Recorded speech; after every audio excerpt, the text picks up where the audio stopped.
Yo, this is Henry Paul from the Outlaws, and you're rocking After Midnight with Tom Grooms on 105.9 The Edge. Classic rock that rocks.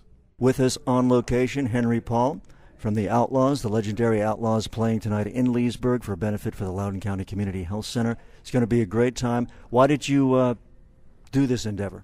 Well, some guys came out to see us at the State Theater and flipped out over the band and invited us to come and do this. They were so excited about the vitality and the energy and the musicianship, and for a band that has been around since the early '70s, it's really remarkable that we have as much of what we started with as we do: songwriting, singing, musicianship, really energy in our performance. It's really a very youthful and vital band.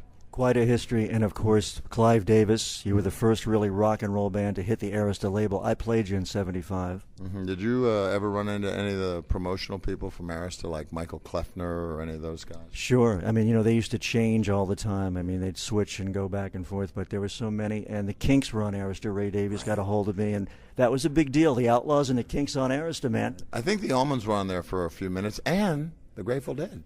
Forget it, Whitney Houston, right? Yeah, it was good, man. And I'm Barry Abrams and all the guys that were in the trenches with us at radio were hard workers. We had just a ball, just trying to get up in the business. Henry, what's up with the Outlaws in 2010, 2011? Well, we've got a few hills to climb, but I think once we get past the hurdles, we're going to go in the studio with our old producer, Bill Simzik, cut a brand new record for rock radio. We're going to put a new show together for next year with all new music and, of course, the classic songs that people come to hear. And we're just going to try and push the gas, put the pedal down on the band and try and get us back out there and exposed in as many major market sort of outlets as we can, and really make the fans aware that the band is back and it's, performing at a high level.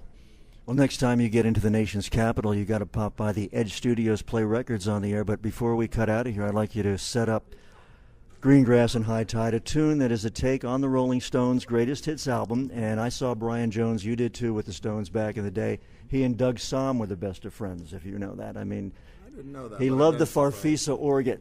Brian did, and they did a bill together and hung out in '65. I was there for the show. Patti LaBelle, the Standells, the Stones. I think it cost me $350. The Standells. Was their hit Muddy Water? Dirty Water. Dirty Water. Dun, dun, dun. Yeah, Boston band, right? Weren't even from Boston. They weren't. No, I think a cat in San Francisco that's connected with Quicksilver wrote a lot of those songs, man.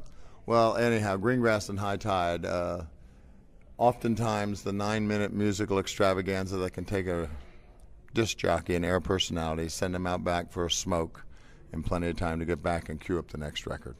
Would you set that up for us so we can go out here on the Edge? Hi, this is Henry Paul from the Outlaws, and you're rocking with me on the Edge, 105.9. Here it comes, Greengrass and High Tides.